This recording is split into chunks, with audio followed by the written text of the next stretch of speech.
We make things. We use our hands, minds, and machines to build, to fix, to improve. We're known as do-it-yourselfers, home improvement fans, fix-it fanatics, inventors. At our core, though, we're all makers. So let's jump in and make something. Ceramic tile. It's been around for over 4,000 years. It's found in the oldest pyramids, the ruins of Babylon, and ancient Greek cities. Tile makers used to pass their carefully guarded secrets from father to son for generations. Today's tiling project, though, is definitely not a secret. In fact, I'm going to share every detail with you.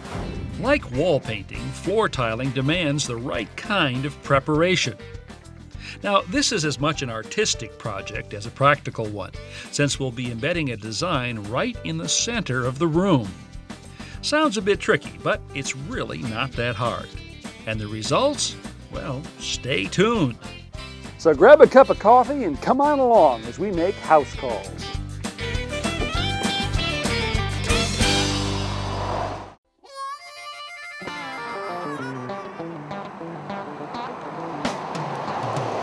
I'm on my way to the unofficial birthplace of NASCAR, Charlotte, North Carolina, for a visit with Kathy and Dave Shue. Now, I'm not really sure whether or not stock car racing is a high priority for them, but tiling their bathroom floor certainly is.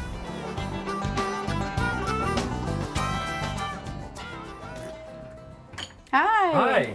Hi, Kathy? Hi. Yes, Kathy. How are you? Hi, so nice to meet you. I know the project is in the bathroom. Yes. And the floor. Yes. You guys want to show me? Sure, come on. And what you have in mind? So here's the bathroom. Oh, this is a large bathroom. Yes, it is. Very nice. Thank you. Now the floor doesn't look in that bad a shape. I've stripped it twice to clean it, and it just doesn't get any better than this. Okay, It's still so- really dirty. So what were you thinking? More vinyl on top of this? Actually, I think the tile, ceramic tile. Ceramic tile. Okay. So we got to take this up. Now you got a toilet over here. We'll lift that out and tile up underneath and then put it back again. Okay. We start by prying off the shoe molding, removing the toilet, and then peeling up the old vinyl flooring. And this comes off a lot easier than many I've encountered. But there is some adhesive left behind, so we scrape it off with putty knives, leaving a clean, smooth surface. Let me try. Now Kathy's decided she wants a rectangular field of green tile somewhere in the middle of this room. The question is exactly where. So in order to help us make that decision, we've made up this cardboard template. What do you guys think? How about this one? Over this way? I think I like the idea of using the tub, centering it on the tub rather than the entire room. Okay. The island of green tile we're putting in the center will go down first and dictate the layout of the remaining tiles. Once we position the island where we want it, we extend the edges with a chalk line, creating guidelines for the rest of the room. Okay, good. Then we use a little hairspray to seal the fragile line, making sure it won't rub off as we continue working. To mark the edges of the center island, we attach strips of wood with hot melt glue, just in case the mortar covers up some of our lines. Okay, Kathy, just stick the mixture down in there now, start to mix it. For today's job, we'll be using a quick-setting thin-set mortar. This will allow us to grout the floor after only a 2-hour wait. Kathy and Dave mix just enough for a section about 6 feet square. Now, everybody gets a trowel. Okay. All right. The trowel, as you can see, it's got two sides. It's got a notched edge here and here, and it's got a flat edge here and here. All right. And we're going to use both of these. The flat edge is used to distribute the mortar and press it firmly in contact with the Kind floor. of push it into contact with the Then we cement. switch to the notched edge, and tipping the trowel to a steep angle, create furrows or ridges of uniform thickness. Take one tile, drop it in place, and as you put it down, just give it a little wiggle like this. For now, we'll put Between the tiles, we insert vinyl spacers. These will help keep all the joints the same width. And then just push it up.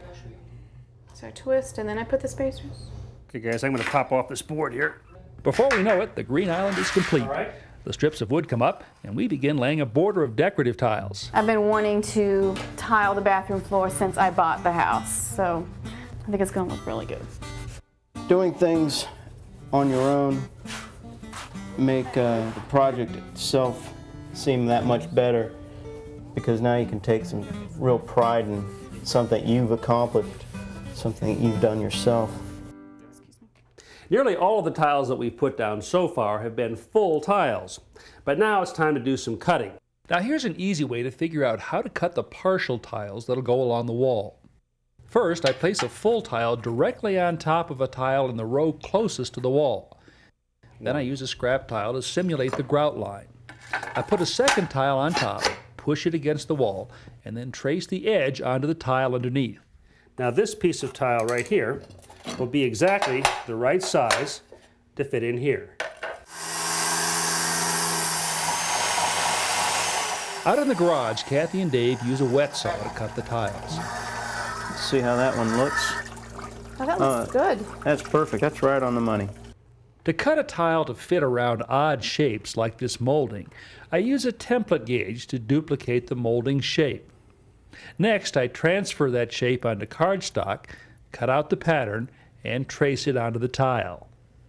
Okay, now let's go cut it. I take the tile out to the wet saw and cut narrow strips in the section we need to remove. Then use a tile nipper to cut them off as close to the line as possible. Finally, I use the saw blade to grind the rough edges down to the line. That precision work pays off with a perfect fit. Okay, what do we got here? Our last section to cut is around the toilet drain. I start by measuring the diameter of the drain hole. 7 inches. Then, using a compass, I draw a circle on a piece of cardstock and cut it out. Before cementing the tiles to the floor, I put the first two in position. After centering the template on the drain hole, I'll trace the outline onto each tile. Out of the wet saw, I'll use the same cutaway technique that I used for the molding. After repeating the process for the remaining 2 tiles, we cement everything in place, and it's time to grout. Okay, now this is what we're going to apply the grout with. It's a grout float, foam rubber float. I want to dip this in water to start with. And there's sort of 2 operations here. The first one is you want to take your float and you want to force this grout into the joints. You want to push down so that it's going all the way to the bottom of those joints. Okay? Mm-hmm. Now, the second part of this process is to scrape off the excess. For this, tip the float up at a 45-degree angle and draw it diagonally across the face of the tile. If we pulled it straight across the tile, it would scoop the grout right out of the joints. Oh, that makes sense. Here you go. Dave and Kathy get down to work and have the floor grouted in no time. After the grout on the tile surface dries to a haze, we use damp sponges, which we rinse frequently, and wash off the excess, being careful not to pull the grout out of the joints. We also want to dress the joint a little bit. Very lightly, going over the joint like this, we can kind of begin to shape it and clean it up.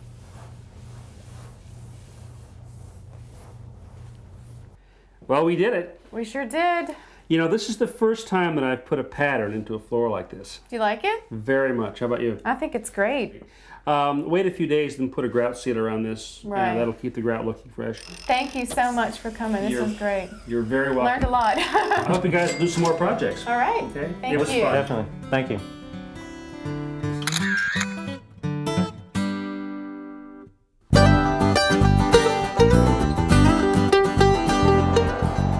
Well, I've got the pickup headed west to the small farming community of Tisra, South Carolina. I'm on my way to visit Karen Harper. And when I say she lives in the country, well, that's exactly what I mean.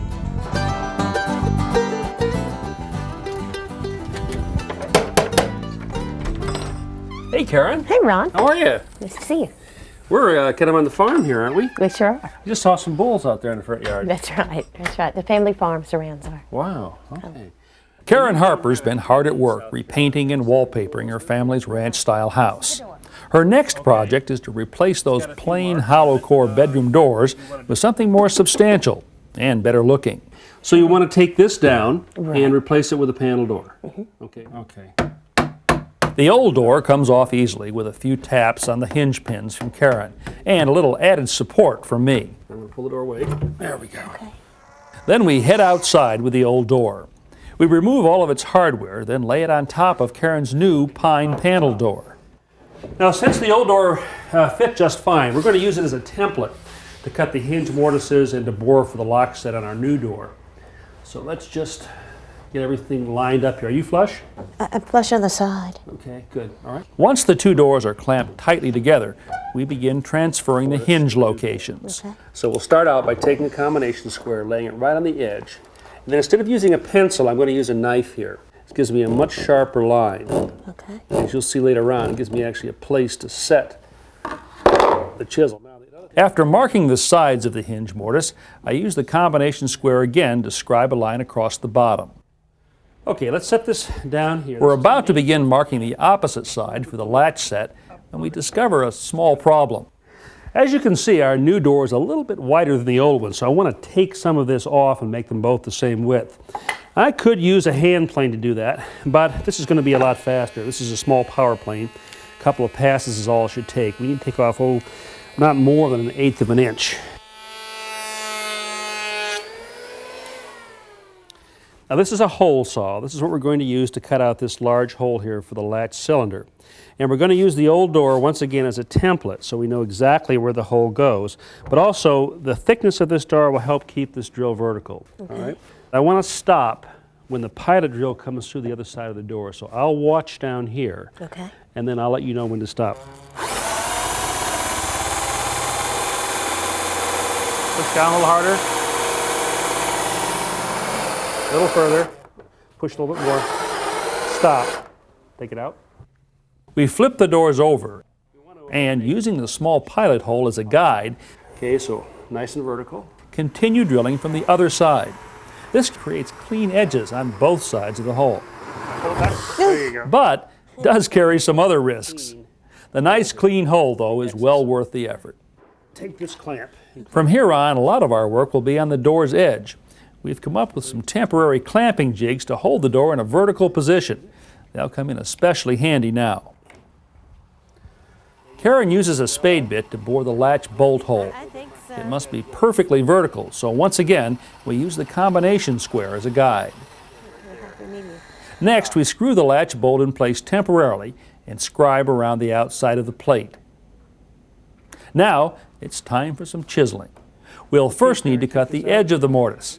That knife mark we made earlier now provides a shallow V into which we can set the chisel blade, giving us much better accuracy than a simple pencil line would. Now, a chisel has two sides. This is the bevel right here, and this is the flat side. So you always take the material out by placing the bevel down like this. Good.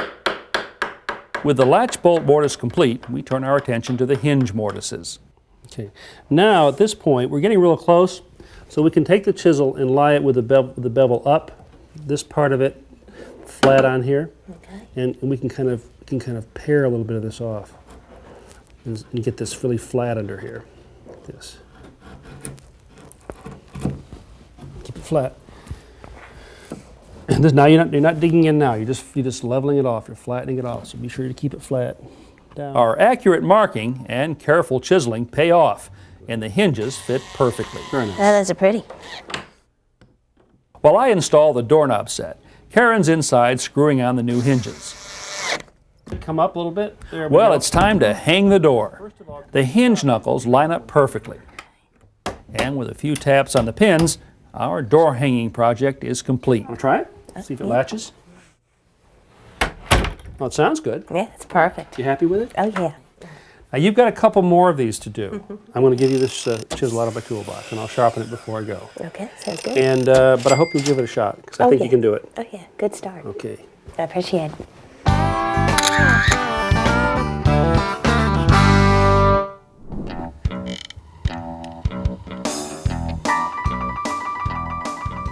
Now, most home improvement jobs like this leave me with a partially used tube of caulk or sealant.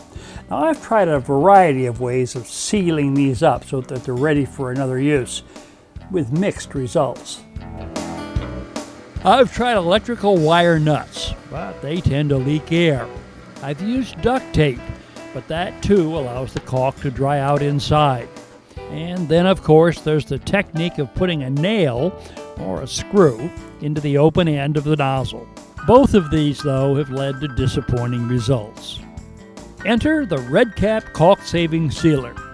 These come in packs of 15 or 35 and are very simple to use. Just place the capper over the cut end of the used caulking tube. Unroll it an inch or so. Pull the end of the capper away from the nozzle tip and squeeze a small amount of caulk or sealant out the end, just enough to form an airtight plug. When you're ready to use the tube again, simply pull off the capper. According to the Consumer Product Safety Commission, every year 47,000 children are injured in home playground accidents, and 80% of those accidents are associated with falls. Now, this grassy ground down here might look like it's soft enough to cushion a fall, but it's really not. To show you what I mean, look what happens when I drop this watermelon from a height of about 6 feet. It's important to install a shock-absorbing surface under all play sets. Now, mulch, sand, and pea gravel are all used for this, but today I'm going to put in something that I think performs even better. This rubber ground cushion from Permalife is made from recycled tires, and it's designed specifically to go under play sets. What makes it different from garden mulch and absolutely safe for children is that every bit of metal has been removed from it. Permalife has come up with a simple border that keeps the ground cushion in the play area. Special stakes are first driven into the ground and corner brackets set on them. Pre-cut panels made of a composite material simply drop into the corner bracket slots. Short screws secure the panels in place.